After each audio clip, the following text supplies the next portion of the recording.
السلام عليكم ورحمة الله وبركاته.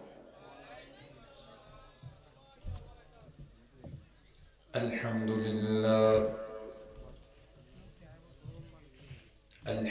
لله نحمده ونستعينه ونستغفره ونؤمن به ونتوكل عليه ونعوذ بالله من شرور أنفسنا ومن سيئات أعمالنا. من يهده الله فلا مضل له ومن يضلله فلا هادي له. ونشهد أن لا إله إلا الله وحده لا شريك له. ونشهد أن سيدنا وسندنا وحبيبنا وحبيب ربنا وطبيبنا وطبيب قلوبنا ومولانا محمدا عبده ورسوله أرسله الله بالحق بشيرا ونذيرا وداعيا إلى الله بإذنه وسراجا منيرا. أما بعد فقد قال الله تبارك وتعالى في كلامه المجيد وفي فرقانه الحميد. أعوذ بالله من الشيطان الرجيم. بسم الله الرحمن الرحيم. سبحان الذي أسرى بعبده ليلا من المسجد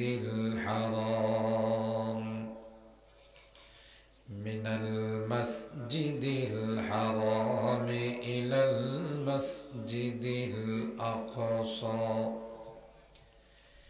الذي باركنا حوله لنريه من آياتنا إنه هو السميع البصير. Milan হইছে মিলাইলো কেন? ফুল গরম আনতে কইছি আমি।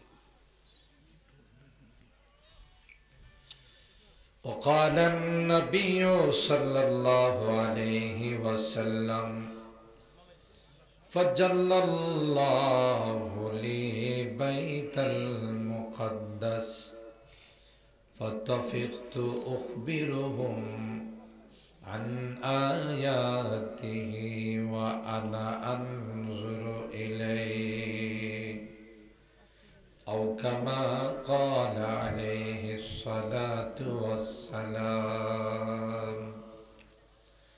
بارك الله لنا ولكم في القرآن العظيم ونفعنا وإياكم بالآيات والذكر الحكيم.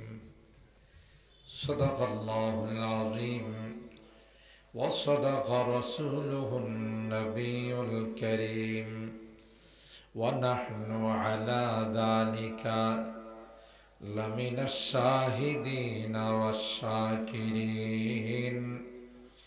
والحمد لله رب العالمين محبت الشتى درود شريف پڑھی اللهم صل على محمد وعلى آل محمد كما صليت على إبراهيم وعلى آل إبراهيم إنك حميد مجيد اللهم بارك على محمد وعلى آل محمد كما باركت على إبراهيم وعلى آل إبراهيم إنك حميد مجيد کرم منور چشم کو روئے محمد سے میری کرم منور چشم کو روئے محمد سے میری کرم معطر روح کو بوئے محمد سے میری بلغ العلا چاہ سے چاہو نہیں حسنت جميع خصاله صلوا عليه وآله وہی ہے غم غسر روز محشر وہی ہے غم غسر روز محشر شفیع المذنب امت کا حامی بلغ العلا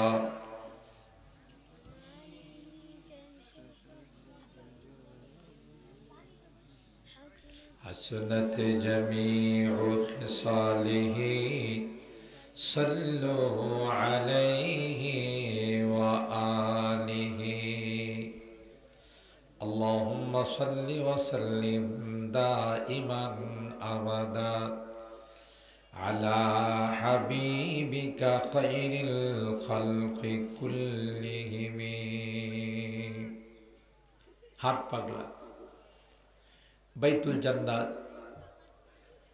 জামে মসজিদ ফুলপুর ময়মনসিংহ এর উদ্যোগে আয়োজিত তৃতীয় বার্ষিক ইসলামী মহাসম্মেলনের সম্মানিত সভাপতি জনাব হযরত মাওলানা ওয়াইজউদ্দিন সাহেব মুহতামিম জামিয়া আরাবিয়া আশরাফুল উলুম বালিয়া ফুলপুর ময়মনসিংহ সহ সভাপতি আলহাজ হযরত মাওলানা আবুল কালাম আজাদ সাহেব খতিব হাট পাগলা বাইতুল জান্নাত জামে মসজিদ প্রধান অতিথি অধ্যাপক মোহাম্মদ ইউসুফ খান পাঠান চেয়ারম্যান ময়মনসিংহ জেলা পরিষদ ময়মনসিংহ হযরতে উলামায়ে কেরাম অতিথিবৃন্দ পর্দার আড়ালের মা ও বোনেরা আল্লাহ পাকের দরবারে লাখো কোটি শুকরিয়া যে রব্বে কায়নাত এই কনকনে শীতের মধ্যে রাত প্রায় 2টা আমাদের কিছু মানুষকে এই জান্নাতি বরকতি কোরআনের মাহফিলে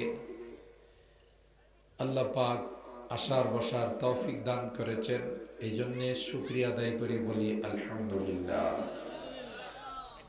অনেক উলামায়ে কেরাম দীর্ঘক্ষণ পর্যন্ত আপনাদের মাঝে কোরআন সুন্নাহর আলোকে গুরুত্বপূর্ণ তাকরীর পেশ করেছেন। আল্লাহ পাক আমাদেরকে শেষ পর্যন্ত বসে আখিরি মোনাজাত করে যাওয়ার তৌফিক দান করুন, বলুন আমিন। আমাকে আগের থেকে বলা হয়েছিল যে আজকের এই মাহফিলে পবিত্র মেরাজ নিয়ে আলোচনা করার জন্য কমিটির পক্ষ থেকে এই অনুরোধটুকু আমার কাছে ছিল।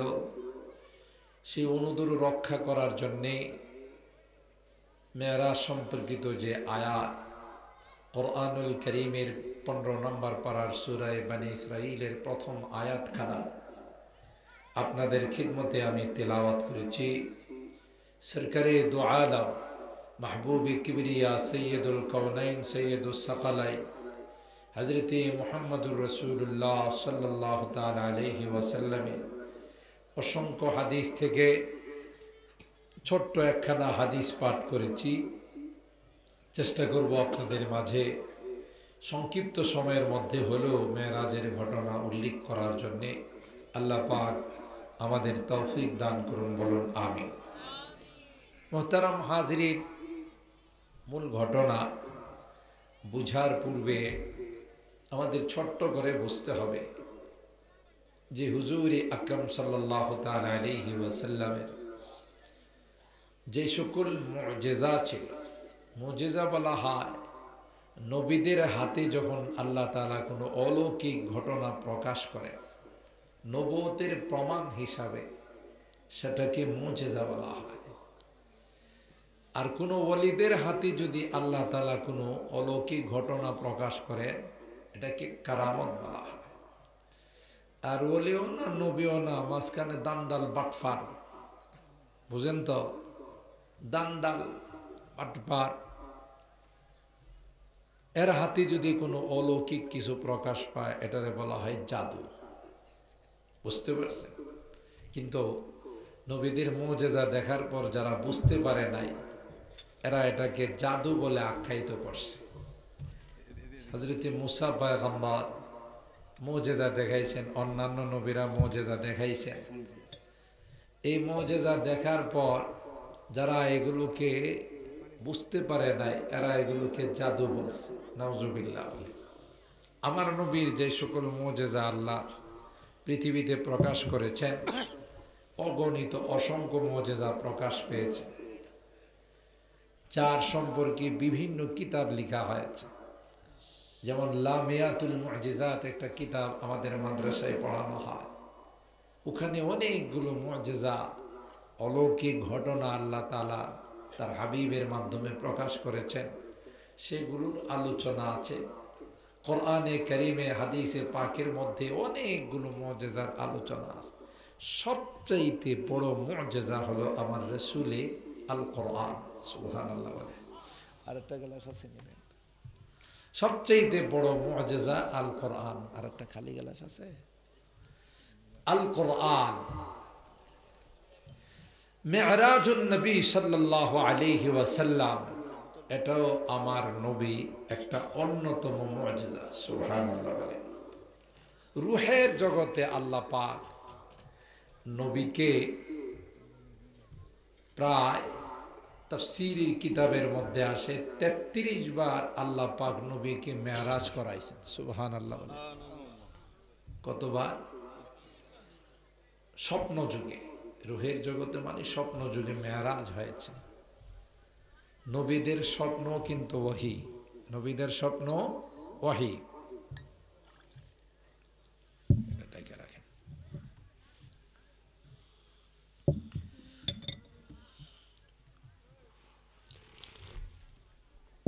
নবীদের রুয়াতুল আম্বিয়া, যেমন বুখারী শরীফের শুরুতে আসে, স্বপ্ন যুগে আল্লাহ পাক নবীদের কাছে ওহী নাযিল করছে। এই জন্য নবীদের স্বপ্ন ওহী। সুবহানাল্লাহ বলে।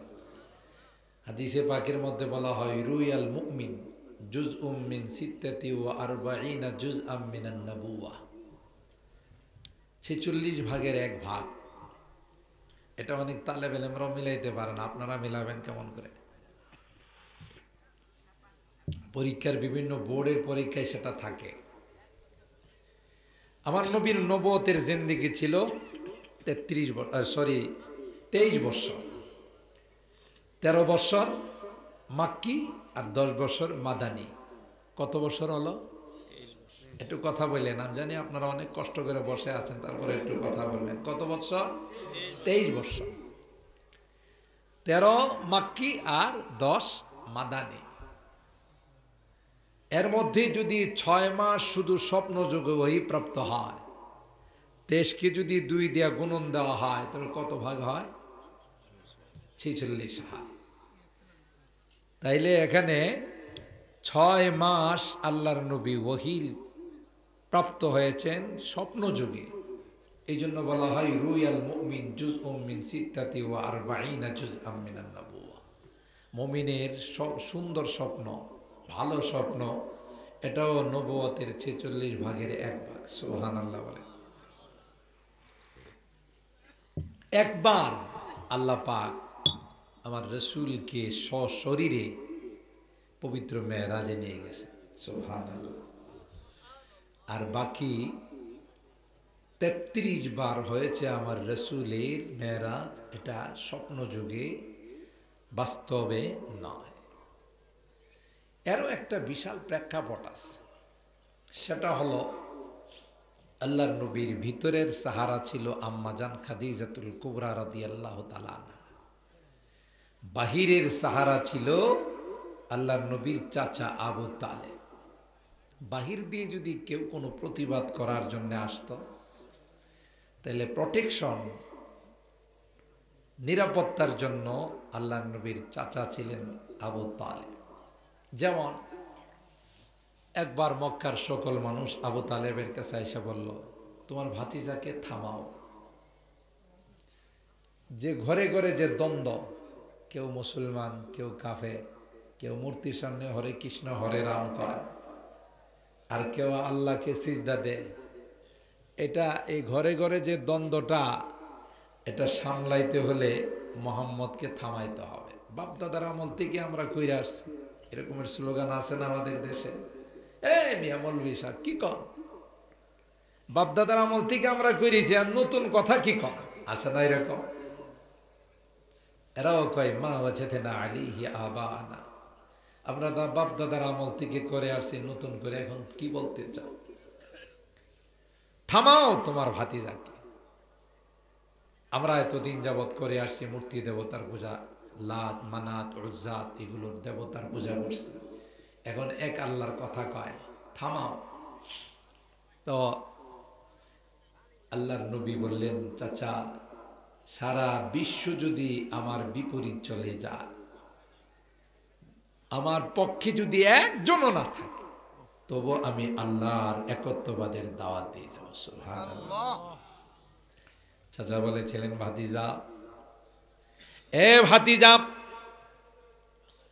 তুমি তোমার দিনের দাওয়াত দিতে থাকো, তোমার রবের একত্ববাদের দাওয়াত দিতে থাকো ভাতিজা, যতক্ষণ পর্যন্ত আমার শরীরে পশম আছে, যতক্ষণ পর্যন্ত আমার শ্বাস চালু আছে, ততক্ষণ পর্যন্ত কেউ তোমার গায়ে হাত দিতে পারবে না।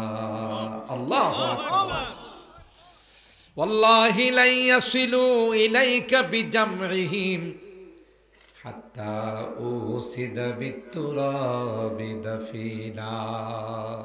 আল্লাহর কসম, সকলে মিলে যদি চেষ্টা করে তোমাকে কিছু করার জন্যে, মনে রাখো ভাতিজা, আমি এক আবু তালেব তোমার জন্য যথেষ্ট। সুবহানাল্লাহ। এদিক দিয়ে আম্মাজান খাদিজাতুল কুবরা রাদিয়াল্লাহু তাআলা আনহা ঘরের ভিতরে পয়গম্বর যখন ওহী প্রাপ্ত হলেন, হঠাৎ করে গারে হেরায় কার সঙ্গে দেখা হলো? পয়গম্বরের জীবনে কোনোদিন দেখা নাই। হযরতে জিবরাইল আইসা কয়, ইকরা ইয়া মুহাম্মদ, এ মুহাম্মদ আপনি পড়ুন। পয়গম্বর জবাব দেন, মা আনা বিকারিন, এ ভাই, আমি তো লেখাপড়া করি নাই, কি করে আমি পড়ব? হযরত জিবরাইল পয়গম্বরকে সিনার সঙ্গে জড়াইয়া এত জোরে চাপ দিছে, উলামায়ে কেরাম জানেন, বুখারী শরীফের হাদিসে আসে, ফাআখাযানি ফাগাত্তানি হাত্তা বালাগা মিন্নিল জুহুদ। জিবরাইল তো অনেক শক্তিশালী ফেরেশতা, আমাকে এমন জোরে চাপ দিছে মনে হচ্ছিল আমার জানটা বের হয়ে যাবে। হযরতে জিবরাইল একবার, দুইবার, তিনবার চাপ দিয়া কয়, ইকরা বিস্মি রাব্বিকাল্লাযী খালাক, খালাকাল ইনসানা মিন আলাক, ইকরা ওয়া রাব্বুকাল আকরামুল্লাযী আল্লামা বিল কলম, আল্লামাল ইনসানা মা লাম ইয়ালাম। আল্লাহু আকবার বলে। আল্লাহু আকবার। হযরত জিবরাইল যখন বললেন আপনার রবের নামে পড়ো, এর আগে যখন বলছি ইকরা ইয়া মুহাম্মদ, হে মুহাম্মদ আপনি পড়ুন গো, পয়গম্বর বলেন, ভাই জিবরাইল রে, আমি তো কোনো স্কুলে যাই নাই, কোনো মাদ্রাসায় যাই নাই, কোনো উস্তাদের কাছে আমি প্রাইভেট পড়ি নাই, এ ভাই কি করে আমি পড়ব? যখন বলছে ইকরা বিস্মি রাব্বিকাল্লাযী খালাক, ও পয়গম্বর, যিনি সব কিছুকে বানাইছেন তার নামে আপনি তিলাওয়াত করুন সুবহানাল্লাহ। বলতে দেরি হয়, পয়গম্বরের জবান মোবারক দিয়ে তিলাওয়াত বাহির হতে দেরি হয় না। কেন? রবের নামে পড়তে বলছে। কিন্তু এমন চাপ পয়গম্বরকে জিবরাইল দিয়েছেন, আল্লাহর পয়গম্বর যার গায়ে জান্নাতি 40 জন যুবকের শক্তি ছিল, সুবহানাল্লাহ। কয়জন? 40 জন। এক একজন জান্নাতি যুবকের গায়ে পৃথিবীর 100 জন যুবকের শক্তি আছে। তাইলে এটা টোটালটা কি দাঁড়াবে? মোট সংখ্যাটা কি দাঁড়াবে? আমার পয়গম্বরের গায়ে 4000 যুবকের শক্তি ছিল। সুবহানাল্লাহ কইবেন না? সুবহানাল্লাহ। যেই মানুষটার গায়ে 4000 যুবকের শক্তি ছিল, তাকে চাপ দিছে জিবরাইল। তিনি বলতেছেন লাকাদ খাশিতু আলা নাফসি, আমার মনে কয় আমি বোধহয় বাঁচব না। আল্লাহু আকবার, আল্লাহু আকবার। দিনের জন্য নবী কষ্ট করছেন না করেন নাই? कर दिया जंगे उहुद में मुस्तफा दंदा शहीद, कर दिया जंगे उहुद में मुस्तफा दंदा शहीद, ये शरीयत ये तरीक़त हमको मिलने के लिए, ये शरीयत ये तरीक़त हमको मिलने के लिए।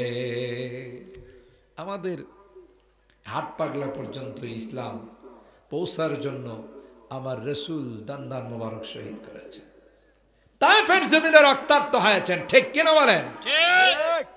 আর ভাইরা, এখানে আরেকটা কথা বলে রাখি, যারা পয়গম্বরকে দেখতে পারে না, ইসলামকে যারা ভালোবাসে না, কোরআনকে যারা পছন্দ করে না, এরকমের কিছু মানুষ আমাদের সমাজে আছে না নাই? জুড়ে কম। সারা রাত যদি গান বাজে এদের কোনো সমস্যা হয় না, কিন্তু কোরআনের আওয়াজ শুনলে কয় শব্দ দূষণ হয়। আছে না নাই? বুঝা গেল এদের ক্যান্সার হয়ে গেছে। কলবের ক্যান্সার, বডির ক্যান্সার নয়। গায়ে জ্বর আসলে যেমন যত ভালো খাবারই দেন মজা লাগে না, তিতা লাগে। কথা কয় না? মজা লাগে না তিতা লাগে? ভালো ভালো খাবার, মুরগ পোলাও, তেহারি নেহারি এর সামনে দিলে একটু মুখে নিয়ে খায়, এটা কি নিয়ে আইছো, এটা তো তিতা লাগে। আসলে খাবার তিতার না মেশিন তিতা? কথা কয় না। খাবার তিতা নয়, এই খাবার তো অনেক সুস্বাদু খাবার। মেশিনটা জ্বরের কারণে তিতা হয়ে গেছে, ভালো জিনিসও তার কাছে খারাপ লাগে। ঠিক তদ্রূপ কলবটা যদি নেককার না হয়, বদকার হয়, গান শুনতে শুনতে, নাচ দেখতে দেখতে, ড্যান্স দেখতে দেখতে, বেগানা নারীর চেহারা দেখতে দেখতে, গুনাহ করতে করতে কলবটার মধ্যে মরিচা পড়ে গেছে। গুনাহ করলে কালো দাগ বসে না? বসে না? পয়গম্বর কয় একটা গুনাহ করলে একটা কালো দাগ পড়ে যায়, দুইটা করলে দুইটা কালো দাগ পড়ে যায়। সাহাবায়ে কেরাম বলেন, ইয়া রাসূলুল্লাহ ওয়া মা জিলাউহা, ও পয়গম্বর, কলবে যদি কালো দাগ বসে যায় রে, পরিষ্কার করার কোনো মেডিসিন আছে কিনা? সুবহানাল্লাহ। প্লেটে ময়লা লাগলে পরিষ্কার করা যায়, লোহায় যদি ময়লা লাগে পরিষ্কার করা যায়। পয়গম্বর, কলবের মধ্যে যদি গুনার দাগ বসে যায়, এটাকে পরিষ্কার করার কোনো মেডিসিন আছে কিনা? পয়গম্বর বলেন, আছে রে। এক নম্বর হলো তিলাওয়াতুল কোরআন। এক নম্বর হলো যদি কোরআন বেশি বেশি তিলাওয়াত করো, ওই তিলাওয়াতের বরকতে আল্লাহ পাক কলব থেকে মরিচা দূর করে দিবেন। সুবহানাল্লাহ জুড়ে বলেন। দুই নাম্বার হলো কাসরাতু যিকিরিল মাউত, বেশি বেশি যদি মৃত্যুকে স্মরণ করা যায়, আল্লাহর জিকির বেশি বেশি করলে, জিকিরের জরব লাগাইলে আল্লাহ পাক কলবের ময়লাকে পরিষ্কার করে দেন। সুবহানাল্লাহ। বুঝা গেল, গুনার কারণে যে অন্তরে ময়লা পড়ে যায়, গুনাহ করতে করতে কালো দাগ বসে যায়, ওই অন্তরে কোরআন ভালো লাগে না, আজান ভালো লাগে না। এরকমের কিছু মানুষ আমাদের সমাজে, আমাদের দেশে অতিবাহিত হয়েছে কিনা, যে আজানের আওয়াজকে বেশ্যা নারীর আওয়াজ কয়। ঠিক না বে ঠিক? কোরআন ভালো লাগে না, কোরআনের আওয়াজকে শব্দ দূষণ কয়। বুঝা গেল এদের কলবের মধ্যে ক্যান্সার হয়ে গেছে। আল্লাহওয়ালাদের কাছে, বিজ্ঞ ডাক্তারের কাছে না গেলে তাদের কলবের ক্যান্সার কোনোদিন দূর হবে না। ঠিক কিনা বলেন? আর হায়রাম, যে কথা বলতেছিলাম, আমার পয়গম্বরের চরিত্র নিয়ে যারা সমালোচনা করে, এরকমের এক শ্রেণীর মানুষ আছে, কয়েকটা মানুষের কয়টা বউ লাগে? নাউজুবিল্লাহ বলে। কয় মোহাম্মদ নাউজুবিল্লাহ। কয়েকটা মানুষ, তার 11টা বউ ছিল, একসঙ্গে 9 জন ছিল। টোটাল আম্মা জানদের সংখ্যা কতজন? 11 জন। এই নাস্তিক মোরতাদরা কয়েকটা মানুষ যদি 11টা বউ লাগে, বোঝা গেল নারী লোভী। নাউজুবিল্লাহ বলে। আমি আপনাদেরকে যদি সংখ্যা বলে দিই, একটু আগে যে সংখ্যা বললাম, আমার নবীর গায়ে 4000 যুবকের শক্তি ছিল। ঠিক কিনা বলেন? এক একজন যুবককে আল্লাহ পাক 4 জন বিবাহের অনুমতি দিছেন না? দিছেন না? তাইলে একজন যদি 4 জনকে বিয়ে করতে পারে, আমার পয়গম্বরের গায়ে 4000 যুবকের শক্তি ছিল, সেই অনুযায়ী 16,000 স্ত্রী রাখার ক্ষমতা ছিল। কথা কয় না? কত হাজার? 16,000 স্ত্রী রাখার ক্ষমতা যে ব্যক্তিটার গায়ে ছিল, মাত্র রাখছে কয়জন? বেশি রাখছে না কম? তার গায়ের শক্তি অনুযায়ী যিনি 16,000 স্ত্রী রাখতে পারে, তিনি যদি মাত্র 9 জন আর 11 জন রাখে, কম রাখলো না বেশি? তাহলে বোধহয় দেখতে নারী চলন বাঁকা। ঠিক কিনা বলে? যারা দেখতে না পারে তার কোনো কিছুই ভালো লাগে না। পিসাবরে মানুষে হাদিয়ে তুফা দে, বাসায় আসে দলে দলে, কিন্তু পিসাবের বউ পিসাবরে ভালো পায় না। একদিন কইতেছে পিসাবের বউয়ে, তোমারে শুনছি মানুষ কয় অনেক বড় পীর। হ্যাঁ, গতকাল দেখলাম সন্ধ্যার পরে আকাশ দিয়ে একজন পীর উড়ে যাইতেছে, কি সুন্দর পাখা দিয়ে উড়ে যাইতেছে, লাইট জ্বলতেছে। তুমি যদি ওই রকম পীর হতে পারতে, না হয় মাইনে নিতাম যে তুমি একজন বড় পীর। পিসাব কয়, যারে দেখছ কয়টার সময় দেখছ? কই তোর সন্ধ্যা 7টায়। আমি কি বাসায় ছিলাম? বলে না, আমি ছিলাম। বুঝলেন নাই? পিসাব কইতেছে আমি ছিলাম। এবার বউ কয়, হ্যাঁ এই জন্যই তো দেখছি একটা সাইড বাঁকা ছিল। বুঝছে?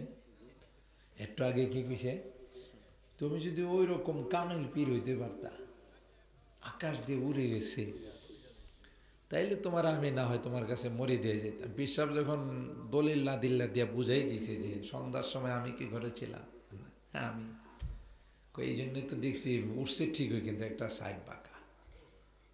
দেখতে নারী চলন বাঁকা। কথা বলেন ঠিক কিনা? যে যাকে অন্তর দিয়া ভালো পায় না, সে শুধু দুষ খোঁজার চেষ্টা করেন। এই বদনসিব কপাল পোড়া নবীর দুষ খুঁজে, নবীকে যারা গালি দেয়, সাতমুন নবী, এদের হুকুম হইল ওয়াজিবুল কতল। ঠিক না ভাই? ঠিক। মানলি কাব ইবনিল আশরাফ, বাবু কতলে কাব ইবনিল আশরাফ, বুখারী শরীফের অধ্যায়। কাব ইবনে আশরাফ ইহুদির বাচ্চা, আমার নবীকে উঠতে বসতে গালিগালাজ করত। আল্লাহ নবী বলেন, মান লি কাব ইবনিল আশরাফ, বলো কে আছো কাব ইবনে আশরাফের মাথাটা আমার সামনে পেশ করে দিতে পারবে? সুবহানাল্লাহ।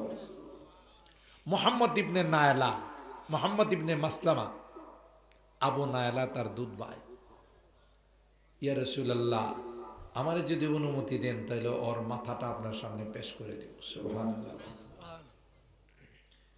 সাতেমে রাসূল, রাসূলের চরিত্র নিয়ে যারা কথা বলে, আমার রাসূলের জীবনীর মধ্যে যারা দোষ খুঁজে বের করতে চায়, এরা ওয়াজিবুল কতল। কথা বলেন ঠিক কিনা? মনে রাখতে হবে। আল্লাহর পয়গম্বর আম্মা জান খাদিজাতুল কুবরা রাদিয়াল্লাহু তাআলা আনহাকে ডাক দিয়া কয়, খাদিজা রে জাম্মিলুনি জাম্মিলুনি, গায়ে তাপ আসছে, আমাকে কম্বল দিয়া জড়ায় ধরো, আমার মনে হয় আমি বাঁচব না। সুবহানাল্লাহ বলে। এলে কি পরিমাণ তাপ পাইছে, কি পরিমাণ ভয় পাইছে পয়গম্বর। এ মা বোনেরা যারা বয়ান শুনতেছেন, মনে রাখবেন, আম্মা জান খাদিজাতুল কুবরা পয়গম্বরের সহধর্মিনী, পয়গম্বরের স্ত্রী, পয়গম্বরের মা নাই, বাবা নাই, ঠিক কিনা বলে? দাদা ছিলেন, তিনিও নাই। কার কাছে সুখ বলবে রে, কার কাছে নিজের জীবনের দুঃখগুলো শেয়ার করবে? সুবহানাল্লাহ বলে। আল্লাহর পয়গম্বর সহধর্মিনী আম্মা জান খাদিজাতুল কুবরা কে ডাক দেয়া কয়, খাদিজা, এ খাদিজা, কম্বল জিয়া জড়ায় ধরো, আমার গায়ে তাপ আসছে রে। আল্লাহ পাক আসমান থেকে ডাক দেয়া কই, ইয়া আইয়ুহাল মুজাম্মিল কুমিল লাইলা ইল্লা কালিলা নিসফাহু আও ইনকুস মিনহু কালিলা। আল্লাহ পাক কয়, হে কম্বলওয়ালা, এ চাদরওয়ালা, কখনো কম্বলওয়ালা বলে ডাক দে, কখনো চাদরওয়ালা বলে ডাক দে, কখনো কই ইয়াসিন ওয়াল কুরআনিল হাকীম ইন্নাকা লামিনাল মুরসালিন আলা সিরাতিম মুস্তাকিম। সুবহানাল্লাহ। আর ভাইয়ের আম্মা জান খাদিজাতুল কুবরা রাদিয়াল্লাহু তাআলা আনহা কম্বল দিয়ে পয়গম্বরকে জড়ায়া ধরলেন আর সান্ত্বনা দেয় আর কয় কাল্লা ওয়াল্লাহি মা ইউখজিকাল্লাহু আবাদা, আল্লাহর কসম কোনদিন আল্লাহ আপনাকে অপমান করবেন না। সুবহানাল্লাহ। মানুষের দিলে যখন কোনো কষ্ট আসে, কখনো যখন কোনো বিপদ আপদ আসে, আরেকজনের সঙ্গে শেয়ার করতে পারলে, বলতে পারলে কিন্তু অনেকটাই লাঘব হয়, ঠিক না? বলার জায়গাটা ছিল আম্মাজান খাদিজাতুল কুবরা, শুধু বলছে, সান্ত্বনাই দেয় নাই। বলছেন যে আপনি বলেন কি, আপনার মতো মহামানবকে আল্লাহ অপমান করবেন না, এটা হতেই পারে না, আমি বিশ্বাস করি না। আল্লাহু আকবার। ইন্নাকা লাতাসিলুর রাহিম ওয়া তাহমিলুল কাল ওয়া তুকসিবুল মাদুম ওয়া তাকরিজ যায়ফ ওয়া তুঈনু আলা নওয়াইবিল হক। আপনার যে মহান চরিত্র, আপনি অসহায় মানুষের পাশে দাঁড়ান, দুর্যোগে মানুষকে সহযোগিতা করেন, মেহমান নওয়াজি করেন, আত্মীয়দের সঙ্গে সুসম্পর্ক রাখেন, এই মহান চরিত্র যার মধ্যে আছে তিনি কোনোদিন আল্লাহ তাকে ধ্বংস করবেন না। সুবহানাল্লাহ। সান্ত্বনা দিছে না, দিছে না? আমি অনেক মাহফিলে বলি, আল্লাহ স্ত্রীগণকে বানাইছেন স্বামীর বিপদে আপদে তাকে সান্ত্বনা দেওয়ার জন্য, কিন্তু বর্তমান যুগের আমাদের ম্যাডামরা এই গুণে গুণান্বিত আছে। কেউ যদি কোনো বিপদে পড়ে আর বউর কাছে যদি আয়সা বাসায় কয়, আমারে তো আজকে ডাকাতে ধরছিল, পকেট মার টাকা নিয়ে গেছে, মোবাইলটা যে কোন ফাঁকি দিয়া ছিনতাই করে নিয়ে গেছে কইতেই পারি না। বউ সান্ত্বনা দে, বউ কয় তোমার মতো মগা, তোমার মতো মফিস, তোমার মতো আলা বুলার মোবাইল নিবে না তো কার মোবাইল নিবে? কথা কি ঠিক বললাম? সান্ত্বনা দিল না, কাটা গায়ে লবণ লাগাইল। বউর কাছে কইছে, বউ তো বলার দরকার ছিল যে যাগা একটা মোবাইল গেছে, কত মোবাইল আসবে, তোমার জানের উপর যা আঘাত আসে না আল্লাহর শুকরিয়া আদায় করো, ঠিক না? বলার দরকার ছিল, আরে পকেট কাটছে, তোমার শরীর তো কাটে নাই, আল্লাহর শুকরিয়া আদায় করো। টাকা কত টাকা পকেটের ছিদ্র দিয়ে আসবে আর যাবে, কোনো টেনশন করো না, আল্লাহ তোমারে বাঁচাই রাখলে, আমাকে বাঁচাই রাখলে অনেক টাকা পয়সা আসবে। এটা ছিল আসল কথা। যেমন আম্মা জান খাদিজাতুল কুবরা রাদিয়াল্লাহু তাআলা আনহা আল্লাহর হাবিবকে সান্ত্বনা দিয়েছেন, ঠিক কিনা বলেন? এটাই হলো স্বামী স্ত্রীর সম্পর্ক। স্ত্রী হয়ে যদি স্বামীর কাটা গায়ে লবণ লাগায়, বোঝা গেল এটা আসলে স্ত্রী না, এটা দাজ্জাল। কথা কয় না? স্বামীকে আরো উত্তেজিত করে দিল, স্বামীর কাটা গায়ে লবণ লাগাইল। দেখেন মা, আপনি দেখেন আম্মাজান খাদিজাতুল কুবরার বৈশিষ্ট্য দেখেন, বলেন আচ্ছা চলুন, আপনি কারে দেখছেন, কার সাথে হেরা গোয়ায় দেখা হলো, আমিও তো বুঝতেছি না। তো আমার চাচা আছে ওয়ারাকা ইবনে নাউফিল, আসমানি কিতাব পড়ছে, তার কাছে যাই, গিয়ে জিজ্ঞাসা করি যে বিষয়টা কি, তিনি তার একটা বিস্তারিত বর্ণনা দিবেন। সুবহানাল্লাহ। তার মানে অসুস্থ হয়েছে, চলেন ডাক্তারের কাছে যাই, ঠিক কিনা বলেন? আল্লাহ আল্লাহ।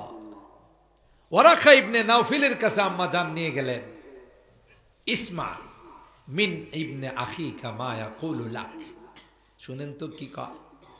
আল্লাহর হাবিব যখন বর্ণনা দিয়েছেন, সুবহানাল্লাহ বলেন, যে আমি হেরা গুহায় গেলাম, দেখলাম, আসলো, আমাকে চাপ দিল আর বলছে ইকরা। ওই বেড়া ছিল অন্ধ, চোখের দৃষ্টিশক্তি চলে গেছিল, ওই চিৎকার দিয়ে বলে হাযান নামুস আল্লাযী নাযালাল্লাহু আলা মুসা। হায় হায়, তুমি যেই ব্যক্তির বর্ণনা দিচ্ছ তিনি তো জিবরাইল ফেরেশতা। সুবহানাল্লাহ। তিনি জিবরাইল ফেরেশতা, মুসা নবীর কাছে আসছিল, ইয়া লাইতানি কুনতু জাযআন ইয ইউখরিজুকা কওমুকা। হায় হায়, আফসোস লাগে যেদিন তোমার জাতি তোমাকে দেশান্তর করে দিবে, এলাকার থেকে বাহির করে দিবে, আমি যদি সেদিন জিন্দা থাকতাম তাহলে তোমার ডান হাত হয়ে তোমার সাহায্য করতাম। সুবহানাল্লাহ বলে। আল্লাহর রাসূল বলেন আমি আল আমিন, সত্যবাদী, সাদিকুল মাসদুক, আওয়া মুখরিজিয়া হুমু, আমার জাতি কি আমারে বাইর করে দিবে? কালা নাম, হ্যাঁ। এই রকমের একত্ববাদের দাওয়াত নেওয়া যারা আসে, এলাকার লোকজন তাদেরকে জঙ্গিবাদ, সন্ত্রাস বলে, ঠিক না? আলেম উলামা ওয়ারাসাতুল আম্বিয়া, নায়েবে রাসূলদেরকে বিভিন্ন অপবাদ দেয়, ঠিক কিনা বলে? এরা নায়েবে রাসূল, আপনারও এলাকার থেকে বাইর করবে, তাই তো হলো। মক্কা থেকে বাইর করে দিল, কোথায় গেছে? ঠিক না বে ঠিক? মোহতারাম হাজিরিন, ভিতরের একটা বড় ছায়া ছিল না আম্মাজান? ঘরে আসলে সুখ দুঃখ তার কাছে বলতে পারত, তিনি সান্ত্বনা দিতেন। তিনিও দুনিয়ার থেকে চলে গেলেন। সুবহানাল্লাহ বলে। ছায়া শূন্য। আল্লাহর নবীর মনটা বড় খারাপ। হায় হায়, চাচাও নাই, আমার সহধর্মিনী খাদিজা ইসলামের জন্য জান মাল সব দিছে। সুবহানাল্লাহ বলে। আল্লাহ পাক বলেন, পয়গম্বর আপনার মনটা অনেক খারাপ পয়গম্বর, বাহিরের প্রোটেকশন নাই, ভিতরে যিনি সাহারা দিতেন তিনিও নাই। এ পয়গম্বর আসুন গো, আমি আল্লাহ আপনাকে কুদরতি ভাবে মেরাজে নিয়ে যাই। সুবহানাল্লাহ বলে। আমি দৃষ্টান্ত দিয়ে বলি, যেমন এতিম সন্তান, বাবা মারা গেছে, সন্তান শুধু কাঁদে, বাবার জামা দেখা কান্না করে, বাবার জুতা দেখা কান্না করে, আব্বু আব্বু বলে চিৎকার করে, আব্বু কোথায় গেলা আমাকে এতিম বানাইয়া, ঠিক কিনা বলে?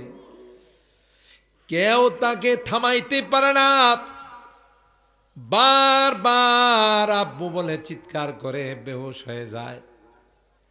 আত্মীয় স্বজন অভিভাবকরা বলে না না, এ বাড়িতে থাকলে এগুলো দেখবে আর কান্নাকাটি করবে, চলো রে তুমি নানার বাড়িতে বেড়ায় আসো, ফুফুর বাড়িতে বেড়ায় আসো, কিছুদিন যদি বাড়ির বাইরে থাকো, কমপক্ষে এই সুখটা তুমি বলতে পারবা, ঠিক কিনা বলে? আল্লাহ বলেন, পয়গম্বর আপনার মনে বড় যন্ত্রণা, দুঃখ, চাচা নাই, সহধর্মিনী খাদিজাতুল কুবরাও দুনিয়াতে নাই। এ পয়গম্বর আমি আল্লাহ আপনাকে বিশেষভাবে দাওয়াত দিলাম রে, আসুন আমার জান্নাত জাহান্নাম আরশ করছি লৌহ কলম দেখে আবার দুনিয়াতে যাবেন। আল্লাহ পাক বলেন, মনের মধ্যে সান্ত্বনা চলে আসবে। সুবহানাল্লাহ। আর হায়রাম, আল্লাহর পয়গম্বরকে আল্লাহ পাক ঊর্ধ্ব আকাশে নিয়ে যাবেন। ঊর্ধ্ব আকাশে যাওয়ার জন্য পয়গম্বরের যা দরকার সেটা ভিতরে আল্লাহ পৌঁছাই দিলেন। যেমন যদি কেউ চাঁদের দেশে যায়, তাকে কয়েক মাস প্রশিক্ষণ নিতে হয়। প্রশিক্ষণ নেওয়ার পরে তখন বিশেষ কায়দায়, বিশেষ পদ্ধতিতে চাঁদের দেশে পাঠানো হয়। পয়গম্বর যেহেতু দুনিয়ার থেকে যেহেতু 7 আসমান, 8 কুরসি, লৌহ কলম, জান্নাত জাহান্নাম ভ্রমণ করবেন, এই জন্য আল্লাহ কয়, পয়গম্বর আপনার মধ্যে আমি আল্লাহ এমন একটা যোগ্যতা দিব, যে যোগ্যতা নিয়ে আপনি এই মেরাজ করতে পারবেন। হযরত জিবরাইল আর মিকাইলকে পাঠাইলেন, যান আমার পয়গম্বরকে কুদরতি অপারেশন করেন। আল্লাহু আকবার বলেন। হাসপাতালটা হলো হাতিমে কাবা। সুবহানাল্লাহ কইবেন না? চিনেন নাই হাতিমে কাবা? যারা হজ উমরা করতে গেছেন, কাবার উত্তর দিকে একটা প্রাচীর আছে, যেটা কাবার ভিতরের অংশ ছিল।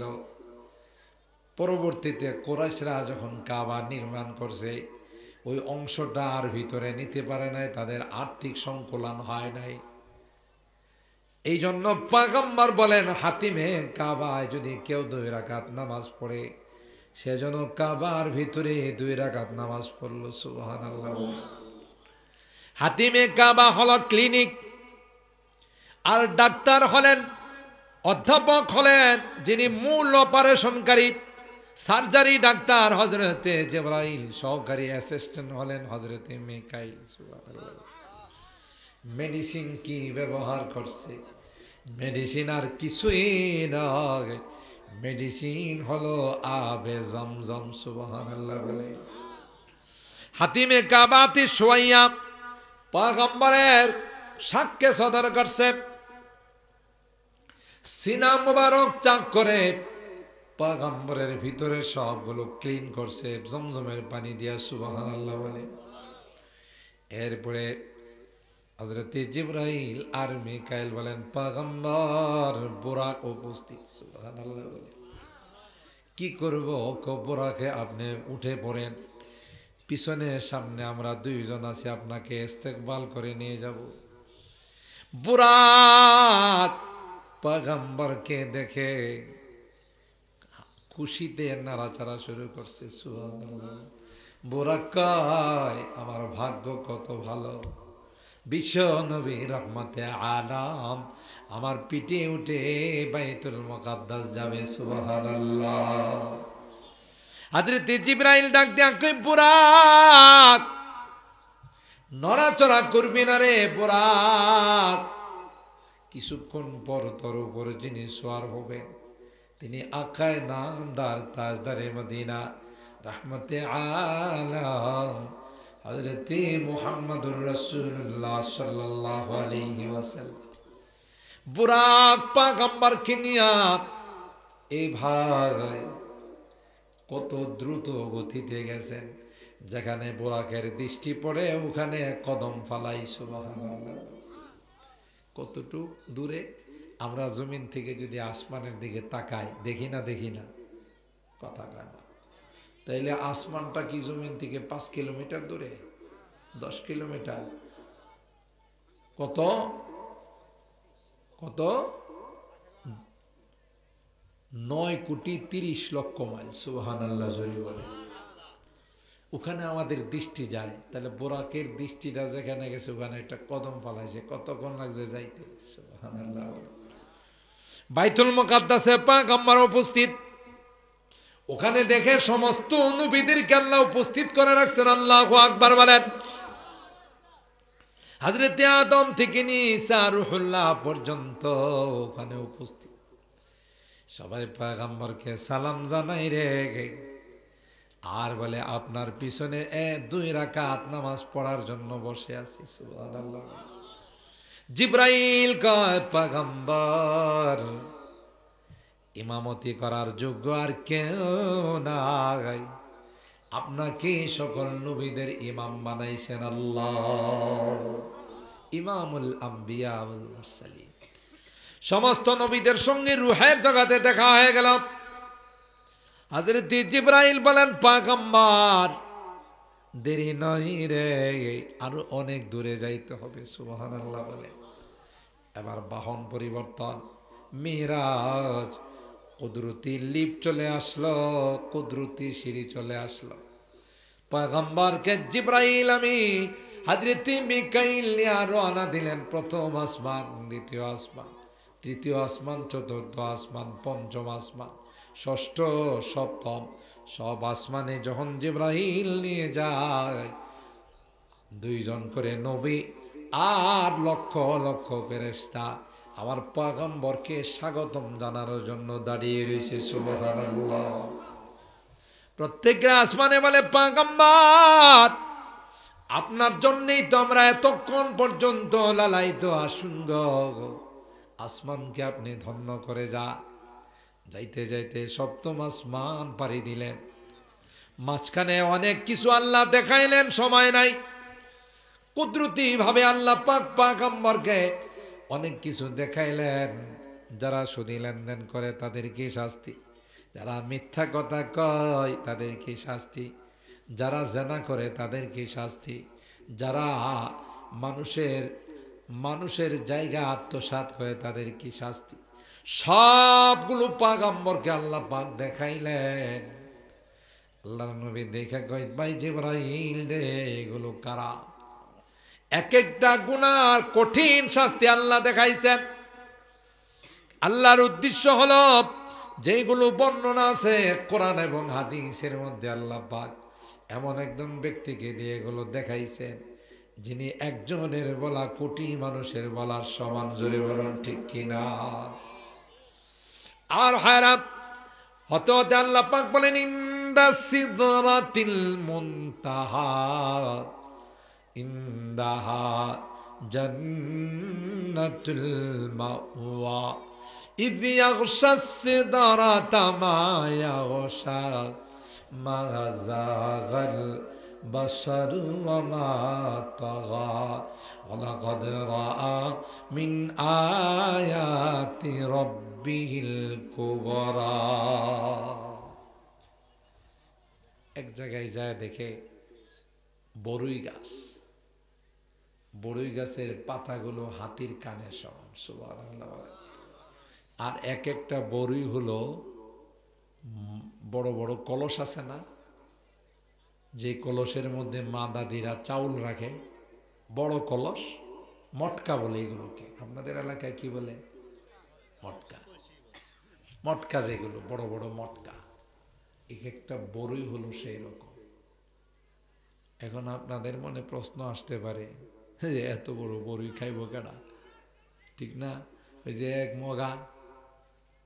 এক মগা বড়ই গাছের নিচে বৈশা বড়ই গাছের দিকে তাকায় কয় আল্লাহর কি কোনো বুদ্ধি শুদ্ধি নাই? নাউজুবিল্লাহ। কি লাগি এত বড় একটা বড়ই গাছ, কত শক্তিশালী, এটার মধ্যে বড়ই দিছে ছোট ছোট। আর একটা লাউ গাছ লতের মধ্যে উড়ে, তাই না? 3 কেজি 4 কেজি এক একটা লাউ দিচ্ছে। আল্লাহকে একটু এটারে দিত ওইটাতে আর এটারে নিত এটাতে, তাইলে মিলত। বুঝেন নাই? হ্যাঁ, গাছের নিচে পয়সা পয়সা ক্যালকুলেশন করে, এমনি হুট করে গাছের থেকে একটা বড়ই পড়ছে আর মাথায় পরে একটু ঠুস করে একটা আওয়াজ হয়েছে, কিরে? তখন দেখে যে গাছের থেকে বড়ই পড়ছে। এবার কই না না না আল্লাহ তোমার এটাই ঠিক আছে, কারণ লাউটা যদি পড়তো তাহলে আমি ডাইলি হয়ে যেতাম। কথা কয় না? এখন আল্লাহর কয় আল্লাহ ঠিক আছে, যে উপরের থেকে বড়ইটা পড়ছে, এই উপরের থেকে যদি 3-4 কেজি লাউ পড়তো তাহলে মাথার মগজ থাকতো। কয় আমি এখানে লাউর সাথে ডাইলি হয়ে যেতাম।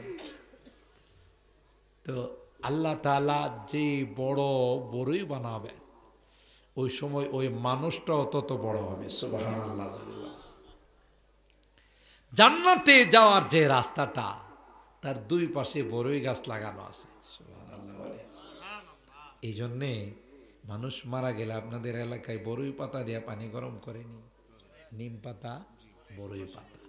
মূল কারণ হলো এটা যে বড়ই পাতা দিয়ে পানি গরম করে আমরা গোসল করায়া আল্লাহর কাছে তাকে মেহমান বানায় দিলাম। আর বললাম আল্লাহ এই বড়ই পাতা তার গায়ে লাগাই দিলাম, বড়ই পাতা যে রাস্তায় আছে এই রাস্তায় তারে তুমি উড়াই দিও।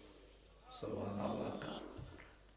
এই নেকফালির কারণে ইনদা সিদরাতিল মুনতাহা ইনদাহা জান্নাতুল মাওয়া, লাস্ট স্টপেজ। স্টেশনে যাওয়ার পর এবার জিব্রাইল কয় হুজুর যান। ভাই এটা কোনো কথা কইলেন? এত বড় সফরে আপনারা 2 জন আমার সফর সঙ্গী ছিলেন, এখন কোন আমারে একা যাইতে কয়? আমাদের পারমিশন নাই। সুবহানাল্লাহ। अगर एक सरे मुए बरतर फराम फरोगे तजल्ली बसुजद फरा। ए मुहम्मद ए पैगम्बर, একটা চুল পরিমাণ যদি উপরের দিকে যায় 600 পরজলে পড়ে ছাই হয়ে যাবে। সুবহানাল্লাহ। ওখানে আমাদের যাওয়ার পারমিশন নাই। আপনি তো আপনার রবের সাথে পার্সোনাল কথা বলবেন। সুবহানাল্লাহ বলেন। আল্লাহ পাক বলেন ইনদা সিদরাতিল মুনতাহা ইনদাহা জান্নাতুল মাওয়া। কেন গো পয়গম্বর? এটা তো স্পেশাল আলোচনা, পার্সোনাল আলোচনা। আপনি আপনার রবের কাছে যাবেন, রবের সাথে কথা বলবেন। আমি জিবরাইলের ক্ষমতা নাই রে, মিকাইলের ক্ষমতা নাই। সুবহানাল্লাহ। এ মুসলমান, আল্লাহর হাবিবকে আল্লাহ নিয়ে গেলেন, বন্ধু আপনি আসলেন আমার জন্য কি নিয়ে আসলেন বন্ধু রে? একজন বন্ধু আরেকজনের বাসায় গেলে কিছু নেওয়া যায় না, যায় না।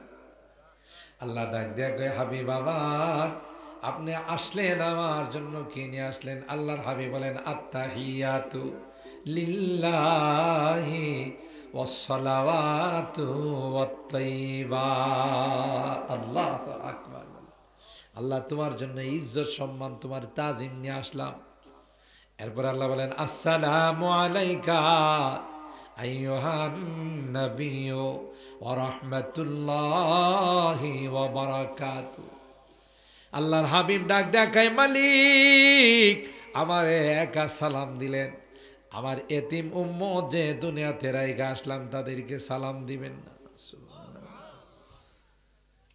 আমরা তো ভিআইপি কোনো অনুষ্ঠানে গেলে আমাদের দেশের সাহেবরা অনুষ্ঠানে গিয়া নাক ভৈরা খায়, নিচে যে ড্রাইভার রেখে গেছে এর কোনো খবর? ঠিক বললাম? যে আমারে যে ড্রাইভারে নিয়ে আসলো, গাড়িওয়ালা নিয়ে আসলো, হে চারটা খাইলো কিনা? ওখানে নাক মুখ ভরে গলা পর্যন্ত খায়। এই তুই কি খাইছিস? কথা কয় না। স্যার কোন সময় খাবো? গেলে তো গাড়ির লুকিং গেলা চুরিয়ে যাবে। এ বেটা তুই পাশের দোকান থেকে একটা চা আর একটা রুটি খাইয়ে নিতে। হ্যাঁ, গলা পর্যন্ত কিন্তু ভরছে, ঠিক না? আর ড্রাইভারের কয় পাশের দোকান থেকে একটা রুটি আর একটা চা খায় নি। আর কোনো কৃপন যদি দেও, না 50 টাকা নে, তুই দোকান থেকে কিছু খায় নিস, 50 টাকা দিয়ে ভালো কিছু পাওয়া যায়। কিন্তু দেখে শিক্ষা নিতে হবে। আল্লাহর হাবিব আর সে আজিমে গিয়ে আল্লাহর কাছে গিয়েও আমাদেরকে ভুলেন নাই। সুবহানাল্লাহ। আল্লাহ পাক বলেন, আসসালামু আলাইনা ওয়া আলা ইবাদিল্লাহিস সালিহিন। আল্লাহ আপনার সালাম আমিও নিলাম, আমার দুনিয়ার উম্মতদেরকেও দিলাম। ভুলছে না মনে রাখছে? এ ভাই পয়গম্বর কোথাও ভুলবে না, ফুল সারাতেও ভুলবে না, হাউজে কাউসারেও ভুলবে না। সুবহানাল্লাহ জুড়ে বলে উম্মতি উম্মতি বলে কানবে। মুসলিম শরীফের হাদিস আসে, পয়গম্বর সেজদায় পড়ে বলে, ইন তুআযিবুহুম ফাইন্নাহুম ইবাদুক ওয়া ইন তাগফির লাহুম ফাইন্নাকা আনতাল আজিজুল হাকীম। এই কথা, এই আয়াত পড়ে আর কান্দে। আল্লাহ পাক জিবরাইলকে পাঠায়, আমার হাবিবকে যায় সালাম জানাও রে। আর বলবে, আল্লাহ পাক এমন কোন সিদ্ধান্ত নিবেন না যে সিদ্ধান্ত নিলে নবী আপনার কষ্ট হবে। সুবহানাল্লাহ। উম্মতের দরদে কাঁদছেন, এত বড় ভিআইপি মেহমান হয়েও আমাদেরকে ভুলেন নাই, ঠিক না বে ঠিক? আল্লাহ পাক নবীর সঙ্গে কথা বলে আসার সময় বলেন, যান। নবী ডাক দেয়া বলেন, আল্লাহ আপনার সঙ্গে তো আমি কথা বললাম, সরাসরি কথা বললাম, ডাইরেক্ট কথা হয়ে গেল। আমার উম্মত কি আপনার সাথে কথা বলার কোনো সুযোগ আছে কিনা? সুবহানাল্লাহ। আরো জোরে কম। আপনার সঙ্গে যদি কথা বলতে হয়, কোন নম্বরে কল দিলে আপনি রিসিভ করবেন? আল্লাহ কয়, আমি 5 নম্বরে কল দিলে 5টা নাম্বার আছে, এটা দিয়ে কল দিলে সাথে সাথে আমি আল্লাহ রিসিভ করব। আরো জোরে কর। কি গো সেই নাম্বার? আল্লাহ কয়, ফজরের সময় একটা নাম্বার, জোহরের সময় আরেকটা নাম্বার, আসরের সময় একটা নাম্বার, মাগরিবের সময় একটা নাম্বার, এশার সময় আরেকটা নাম্বার। আপনার উম্মত যদি 5 ওয়াক্ত নামাজ পড়ে রে পয়গম্বর, আমি আল্লাহর সঙ্গে 5 বার তার কথা হবে। এই জন্য বলা হয় as-সালাতু মিরাজুল মুমিনিন, নামাজ মুমিনদের মেরাজ। কিভাবে এই কথা বলে শেষ করব? আপনারা বসে আছেন, আর কষ্ট দিব না। এটা কিভাবে? আল্লাহ পাক বলেন, বান্দা যখন বলে, আমার সঙ্গে পড়ুন, আলহামদুলিল্লাহি রাব্বিল রাব্বিল আলামিন। বান্দা যখন কয় আল্লাহ সমস্ত প্রশংসা তোমার, অপর প্রান্তে থেকে আল্লাহ জবাব দেয় হামিদানি আবদি। সুবহানাল্লাহ। আমার বান্দা আমার প্রশংসা করছে, আল্লাহু আকবার বলেন। বান্দা যখন বলে আর রহমানির রহিম, আল্লাহ তুমি অতিশয় মেহেরবান দয়ালু, আল্লাহ ডাক দিয়ে কয় আথনা আলাইয়া আবদি, আমার গোলাম আমার গুণকীর্তন গাইছে। সুবহানাল্লাহ। বান্দা যখন বলে মালিকি ইয়াউমিদ্দিন, আল্লাহ বিচারের দিনের মালিক তুমি। সুবহানাল্লাহ বলে। আল্লাহ কি বিচারক না বিচারের দিনের মালিক? বিচারক আর বিচারের দিনের মালিকে কিন্তু ব্যবধান আছে। যারা বিচারক হয়ে বিচারকের এজলাসে বসে, তাদের কিছু বাধ্যবাধকতা থাকে, ইচ্ছা করলে এ রায় দিতে পারে না। মাঝে মধ্যে কই উপরের নির্দেশ, কথা কয় না। মাঝে মধ্যে কই উপরের থেকে চাপ ছিল। আল্লাহ কয় না না, আমি বিচারের দিনের বিচারক নয়, আমি স্বয়ং বিচারের দিনের মালিক। আমি যাকে ইচ্ছা তাকে জান্নাতে দিব, যাকে ইচ্ছা তাকে জাহান্নামে দিব। কেউ আমাকে কোনো কিছু বলার অধিকার রাখে না। বান্দা যখন বলে মালিক ইয়াউমিদ্দিন, আল্লাহ তুমি বিচারের দিনের মালিক রে, আল্লাহ জবাব দেয় মাজ্জাদানি আবদি। সুবহানাল্লাহ। তাইলে আল্লাহর সঙ্গে কথা বলার সুযোগ কিসের মাধ্যমে পাওয়া যায়? জোরে কন। পয়গম্বর বলেন উম্মতের আর মেরাজ থেকে তোমাদের জন্য 5 ওয়াক্ত নামাজ নিয়ে আসলাম। আসলে দিছিল কত ওয়াক্ত? 50। সুবহানাল্লাহ। নবী তো খুশি। মুসা নবী কয় ওয়াক্ত? 50। কয় সর্বনাশ, তাড়াতাড়ি যান, কমায় আনে। কারণ বনি ইসরাইলের নিয়ে আমি যে পেরেশানিতে ছিলাম, এটিতে দক্ষিণ দিকে গেলে পূর্ব দিকে যায়, উত্তর দিকে গেলে পশ্চিম দিকে যায়। আপনার উম্মত পারবে না। আল্লাহর কাছে গেছে, যাওয়ার পর আল্লাহ কয় কি জন্য আসছেন? কয় আল্লাহ বেশি হয়ে গেছে। কয় যান 5 মাইনাস কত রইল? কয় না 45। মুসা নবী কয় কত কমাইছে? কয় 5। কয় দত্তরি হবে না, আরো যান। সুবহানাল্লাহ। আসলে আল্লাহ দিবেন কয় ওয়াক্ত? জোরে কন। কিন্তু নিয়ে গেছে বারবার 45 বার। আরে 5 বার করে 5 পাঁচা কত? আরে 50-এর থেকে যদি 5 না আল্লাহ দেন, তাইলে আল্লাহর হাবিবকে আল্লাহ পাক কতবার নিয়ে গেলেন? 5.50 না 9 বার আল্লাহ নিয়ে গেলেন। সুবহানাল্লাহ বলেন। কারণ আশেক মাসুকের সম্পর্ক। আল্লাহ কয় নবী আমার বারবার আসে, বারবার দেখা করে, আমার কাছে ভালো লাগে। সুবহানাল্লাহ। এই জন্য আল্লাহ পাক শেষবারের মতো 5 ওয়াক্ত নামাজ দিয়া কয় যদিও 5 দিলাম নবীরে, আপনার উম্মত 5 ওয়াক্ত পড়লে আমার 50 ওয়াক্তের সওয়াব পাবে। আমি কমাই নাই, সংখ্যায় কম, কিন্তু কোয়ালিটি কি বেশি।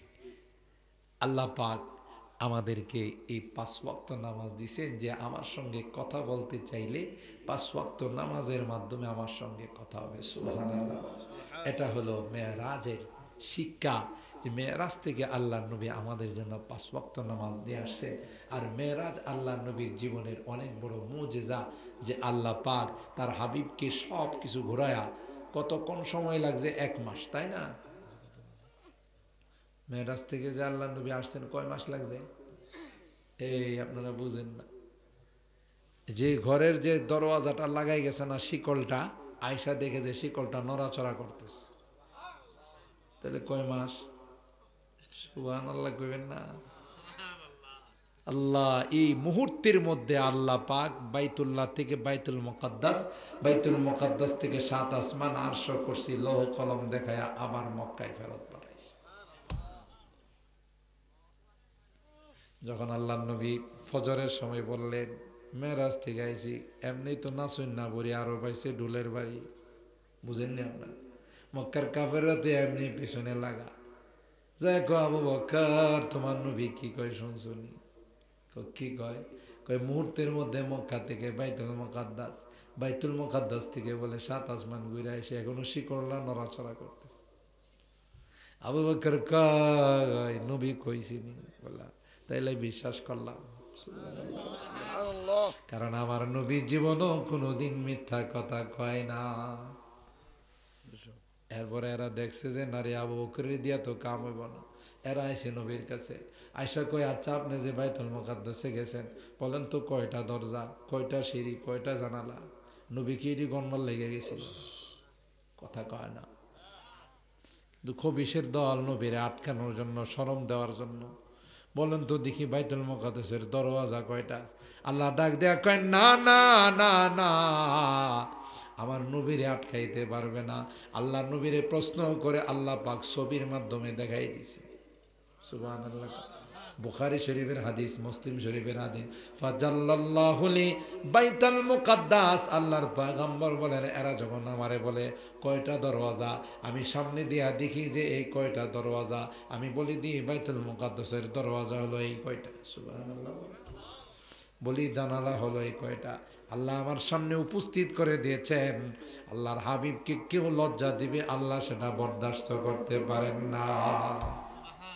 আল্লাহ পাক রব্বুল আলামিন আমাদেরকে এই আলোচনা যা শুনলাম, পবিত্র মেরাজের আলোচনা, এর উপর আমল করার তৌফিক দান করেন। আমিন বলেন। আল্লাহ তাআলা 5 ওয়াক্ত নামাজ আমাদেরকে জামাতের সাথে পড়ার তৌফিক দান করেন। আপনারা যে কয়জন মানুষ এই আরামের ঘুমকে হারাম করে ত্যাগ স্বীকার করে বসে আছেন, আল্লাহ আপনাদের এর উত্তম বিনিময় দান করেন। আমিন বলুন। আল্লাহ এই মাহফিলকে কবুল করেন। মাহফিলের এই অবস্থা যেন আল্লাহ তাআলা আরো উন্নতি দান করেন। বড় মাহফিল প্রতি বছরে বড় করা হয়, কিন্তু এবার শয়তান আমাদের কাছে বিজয় হয়ে গেছে। হ্যাঁ, তো সেটাই বলতেছি, শয়তান বিজয় হয়ে গেছে, খেলা দেখাইছে, ঠিক না? যারা দেখেন খেলার মধ্যে লোক আছে, কিন্তু মাহফিলে কি নাই? লোক নাই। আল্লাহ তাআলা আমাদের সকলকে হেদায়েত দান করেন। আমিন। না চলে যায়। জি দেখেন,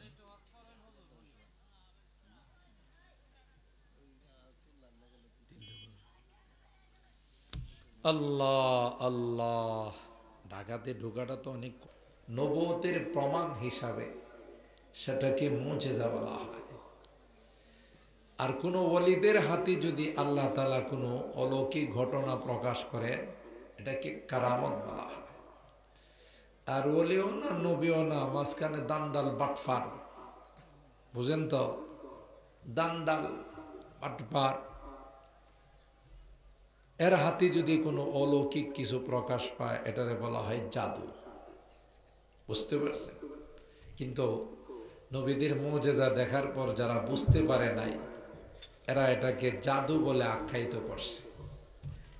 হযরত মুসা পয়গম্বর মুজিজা দেখাইছেন, অন্যান্য নবীরা মুজিজা দেখাইছেন।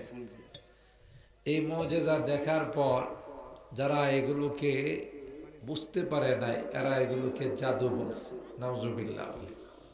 আমার নবীর যে সকল মুজিজা আল্লাহ পৃথিবীতে প্রকাশ করেছেন, অগণিত অসংখ্য মুজিজা প্রকাশ পেয়েছে, যার সম্পর্কে বিভিন্ন কিতাব লেখা হয়েছে।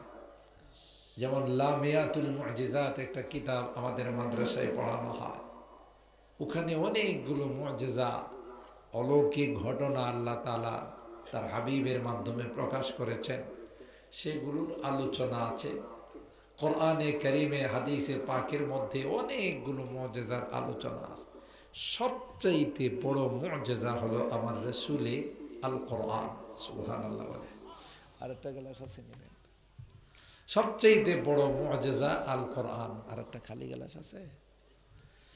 আল কোরআন। মেরাজুন নবী সাল্লাল্লাহু আলাইহি ওয়াসাল্লাম, এটাও আমার নবী একটা অন্যতম মুজিজা। সুবহানাল্লাহ বলে। রূহের জগতে আল্লাহ পাক নবীকে প্রায় তাফসীরের কিতাবের মধ্যে আসে ৩৩ বার আল্লাহ পাক নবীকে মেরাজ করাইছেন। সুবহানাল্লাহ। কতবার? স্বপ্ন যুগে, রুহের জগতে মানে স্বপ্ন যুগে মেরাজ হয়েছে। নবীদের স্বপ্ন কিন্তু ওহী, নবীদের স্বপ্ন ওহী। এটাকে রাখেন।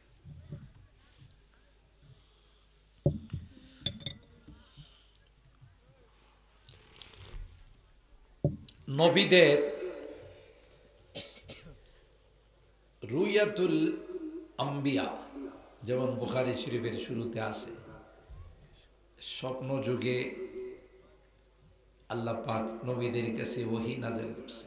এই জন্য নবীদের স্বপ্ন ওহী। সুবহানাল্লাহ বলে।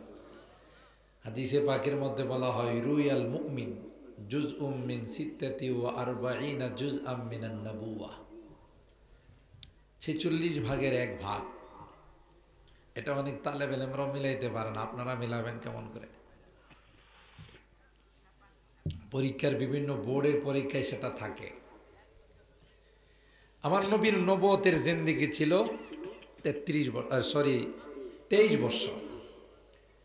13 বছর মাক্কি আর 10 বছর মাদানী। কত বছর হলো? একটু কথা বললেন। আমি জানি আপনারা অনেক কষ্ট করে বসে আছেন, তারপরে একটু কথা বলবেন। কত বছর? 23 বছর। 13 মাক্কি আর 10 মাদানী। এর মধ্যে যদি 6 মাস শুধু স্বপ্ন যুগে ওহী প্রাপ্ত হয়, দেশকে যদি 2 দিয়া গুণন দেওয়া হয় তাহলে কত ভাগ হয়? 46 হয়। তাইলে এখানে 6 মাস আল্লাহর নবী ওহী প্রাপ্ত হয়েছেন স্বপ্ন যুগে। এই জন্য বলা হয় রুয়াল মুমিন জুজউম মিন সিত্তাতি ওয়া আরবাঈনা জুজআম মিনান নাবুওয়াহ। মুমিনের সুন্দর স্বপ্ন, ভালো স্বপ্ন, এটাও নবুয়তের 46 ভাগের এক ভাগ। সুবহানাল্লাহ বলে। একবার আল্লাহ পাক আমার রাসূলকে সশরীরে পবিত্র মেরাজে নিয়ে গেছে। সুবহানাল্লাহ। আর বাকি 33 বার হয়েছে আমার রাসূলের মেরাজ। এটা স্বপ্ন যুগে, বাস্তবে নয়। এরও একটা বিশাল প্রেক্ষাপট আছে। সেটা হলো আল্লাহর নবীর ভিতরের সাহারা ছিল আম্মাজান খাদিজাতুল কুবরা রাদিয়াল্লাহু তাআলা আনহা। বাহিরের সাহারা ছিল আল্লাহর নবীর চাচা আবু তালেব। বাহির দিয়ে যদি কেউ কোনো প্রতিবাদ করার জন্য আসতো, তাহলে প্রোটেকশন, নিরাপত্তার জন্য আল্লাহর নবীর চাচা ছিলেন আবু তালেব। যেমন একবার মক্কার সকল মানুষ আবু তালেবের কাছে এসে বলল, তোমার ভাতিজাকে থামাও। যে ঘরে ঘরে যে দ্বন্দ্ব, কেউ মুসলমান, কেউ কাফের, কেউ মূর্তির সামনে হরে কৃষ্ণ হরে রাম কয়, আর কেউ আল্লাহকে সিজদা দেয়। এটা এই ঘরে ঘরে যে দ্বন্দ্বটা, এটা সামলাইতে হলে মোহাম্মদকে থামাইতে হবে। বাপদাদার আমল থেকে আমরা কইরে আসছি, এরকমের স্লোগান আছে না আমাদের দেশে? এই মিয়া মৌলভী সাহেব কি কর? বাপদাদার আমল থেকে আমরা কইরেছি, আর নতুন কথা কি কর? আছে না এরকম? এরাও কয় মা ওয়াজাদনা না আলাইহি আবানা, আমরা দা বাপদাদার আমল থেকে করে আসছি, নতুন করে এখন কি বলতে চাও? থামাও তোমার ভাতিজাকে। আমরা এতদিন যাবৎ করে আসছি মূর্তি দেবতার পূজা, লাত মানাত উজ্জাত এগুলোর দেবতার পূজা করছি, এখন এক আল্লাহর কথা কয়, থামাও। তো আল্লাহর নবী বললেন, চাচা, সারা বিশ্ব যদি আমার বিপরীত চলে যায়, আমার পক্ষে যদি একজনও না থাকে, তবু আমি আল্লাহর একত্ববাদের দাওয়াত দিয়ে যাব। সুবহানাল্লাহ। চাচা বলেছিলেন, ভাতিজা, এ ভাতিজা, তুমি তোমার দিনের দাওয়াত দিতে থাকো, তোমার রবের একত্ববাদের দাওয়াত দিতে থাকো ভাতিজা, যতক্ষণ পর্যন্ত আমার শরীরে পশম আছে, যতক্ষণ পর্যন্ত আমার শ্বাস চালু আছে, ততক্ষণ পর্যন্ত কেউ তোমার গায়ে হাত দিতে পারবে না। আল্লাহু আকবার। ওয়াল্লাহি লা ইয়াসিলু ইলাইকা বিজামইহিম হাত্তা উসিদা বিতুরাবি দাফিনা। আল্লাহর কসম, সকলে মিলে যদি চেষ্টা করে তোমাকে কিছু করার জন্যে, মনে রাখো ভাতিজা, আমি এক আবু তালেব তোমার জন্য যথেষ্ট। সুবহানাল্লাহ। এদিক দিয়ে আম্মা জান খাদিজাতুল কুবরা রাদিয়াল্লাহু তাআলা আনহা ঘরের ভিতরে পয়গম্বর যখন ওহী প্রাপ্ত হলেন, হঠাৎ করে গারে হেরায় কার সঙ্গে দেখা হলো? পয়গম্বরের জীবনে কোনোদিন দেখা নাই। হযরতে জিবরাইল আইসা কয়, ইকরা ইয়া মুহাম্মদ, এ মুহাম্মদ আপনি পড়ুন। পয়গম্বর জবাব দেন, মা আনা বিকারিন, এ ভাই আমি তো লেখাপড়া করি না, কি করে আমি পড়ব? হযরতে জিবরাইল পয়গম্বরকে সিনার সঙ্গে জড়াইয়া এত জোরে চাপ দিছে, উলামায়ে কেরাম জানেন, বুখারী শরীফের হাদিসে আসে, ফাআখাযানি ফাগাত্তানি হাত্তা বালাগা মিন্নিল জুহুদ। জিবরাইল তো অনেক শক্তিশালী ফেরেশতা, আমাকে এমন জোরে চাপ দিছে মনে হচ্ছিল আমার জানটা বের হয়ে যাবে।